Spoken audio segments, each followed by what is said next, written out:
This is Blue, that's Nancy, his sister. Blue and Nancy. That's where the mistake started. Oh, do you think? Yeah. Okay. Hindsight's a wonderful thing and all that. I know.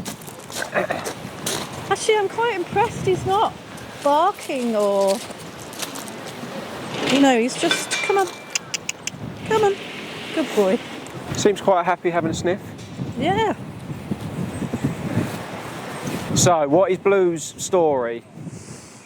So, got him at 8 weeks from a farm in Wales. Yeah, okay. Proper working stock. Yeah, okay. Yeah, parents, grandparents on the farm. Initially as a puppy, didn't seem to have any problems whatsoever. Live in the East End, but we were sort of right on the edge of Epping Forest, so we were surrounded by greenery. Yeah, that's nice. But before in October, and he started getting reactive.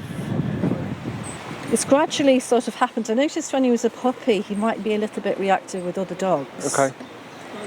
And then chasing bikes, chasing joggers was always an issue. Yeah. Had some hairy moments with him actually, some bad moments. From about August, he just got really reactionary. Yeah, okay. To everybody. Yeah, okay. Just wander aimlessly in here. Let him have a sniff. I'm going to go and get a dog out. We'll just see what he does, if he does.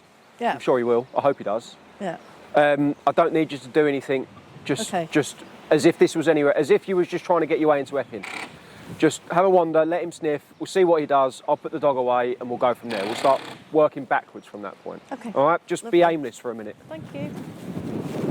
You can see quite quickly how uncomfortable he is. And he does the typical collie stalking, and they've got a way about them that is incredibly intimidating. The way that they kind of get the super low, stare. and they really do fixate. I mean, when we was over there, it was just kind of a passing glance, and he wasn't that far. Once he realised we was perhaps coming through there, you could see him starting to get. He was getting a bit quicker on his... He's just uncomfortable. Hank.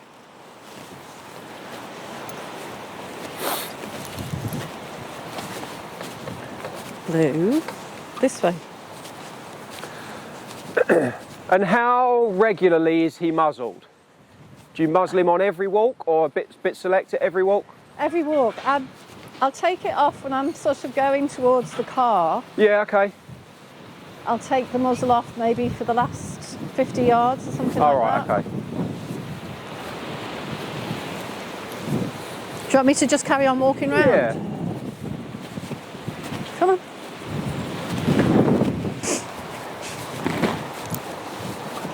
So he becomes his own worst enemy, because that's where he starts to get himself stuck. Like he's kind of rolled his dice at that point. Because as you made that little turn just then, and immediately he started to do all of this stuff. Right. And it's like he's committed at that point. If it was nothing more than just a passing glance, if he's uncomfortable, it's fine. But he just needs to kind of settle in with you at that point, rather than, and it is just panic, rather than panic taking over and him getting drawn into things that he doesn't like or makes him uncomfortable. He drags and drags and drags, gets to the sniff because he's too strong. So he gets to the sniff, so that's tick one, that's rewarding. And then when he arrives, all that pressure lets go out of that harness as well. But that's tick two. So that's double bubble for all of that effort that he put in to try and get to that smell. Or to get to the dog to tell it to go away, or the person, or whatever it is he's trying to achieve.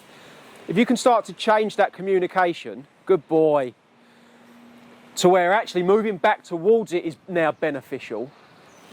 It gives us slightly better leverage, so I haven't got to rely on just sheer strength to stop him from pulling me towards things. But there's now a benefit, because if I just keep pulling him back in that harness, he's always going to want to lean into it. So he's going to have pressure there and there. So what was the point? If you can change to a better communication, in this case a slip collar, if you pull out there, there is pressure. But if you come back in towards that pressure, I promise it will go away. Now there's a benefit. Now I've not got to hold him here under pressure, getting more and more and more frustrated. So it's easier for me and him at the same time. It just starts to clean things up a little bit. Come on, buddy.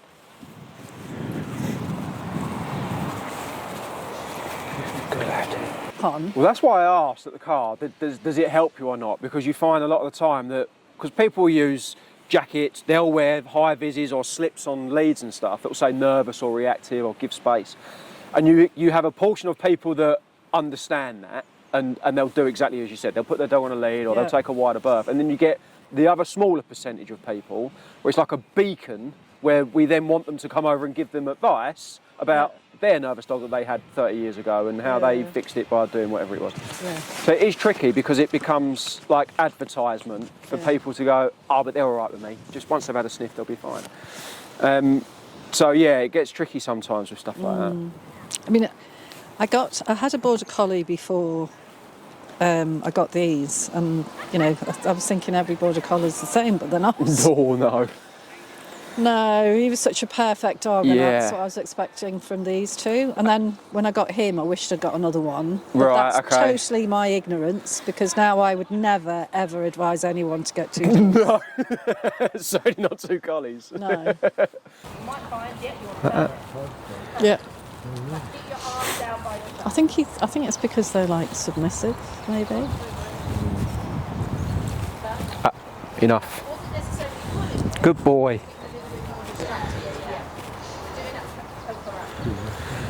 So that little input in that leash then, that was him. It's difficult when you're stood right over the top. Yeah. That was him immediately going, because it's a dog. And the fact that it's a spaniel might just be coincidence. But immediately he goes, oh, I've got to do my bit. Like he feels like he's absolutely compelled to have to tell that dog, just so you know I'm a bit uncomfortable. Or just so you know I don't want it to come, or whatever it is he's trying to achieve. He certainly doesn't want to be best pals with it.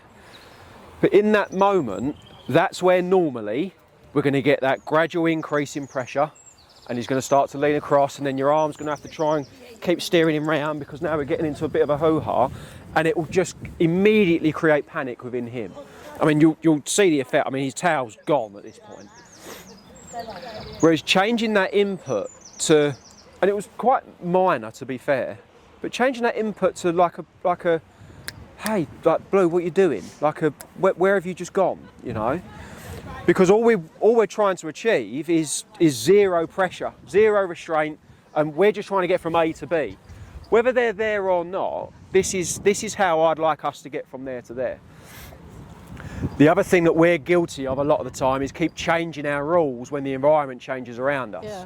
So we'll have our walk on a empty-ish morning, and he'll have a nice bit of lead, and we'll be patient, and we'll wait, and blah blah blah blah blah, and then that will arrive, and suddenly everything will change.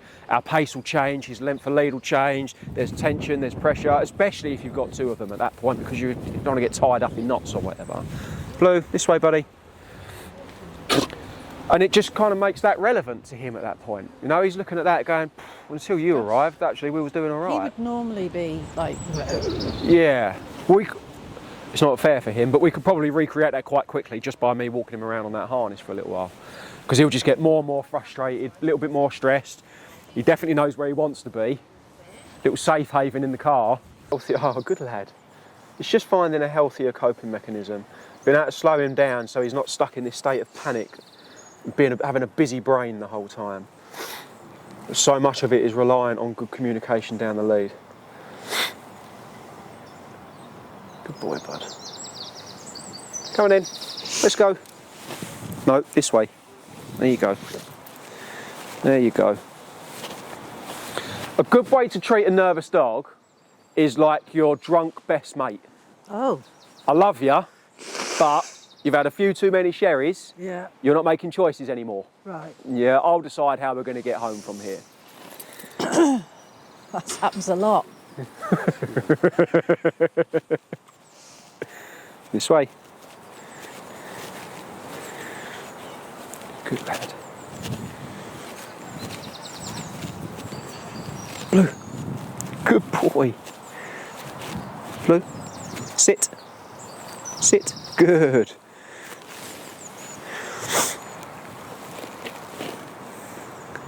It's important that if I bump into Phoebe and I want to say hello on the walk, that this is the picture that we've got. I don't want him being a wally and making life hard for me. I just need him tucked in. I'm just off the front of his shoulder. Again, I'm not completely blocking him because he'll get frustrated, but I don't want to leave myself here because I'll let my guard down or I'll get a little bit too comfortable and then his brain will drift off in the middle of a conversation and I'll get a reaction. So just tucked in here, he'll feel more comfortable. I can keep that person and their dog away if I absolutely had to. And then when I'm done, it's easy for us just to walk off and be away from that, straight back into our little rhythm. Good boy, buddy.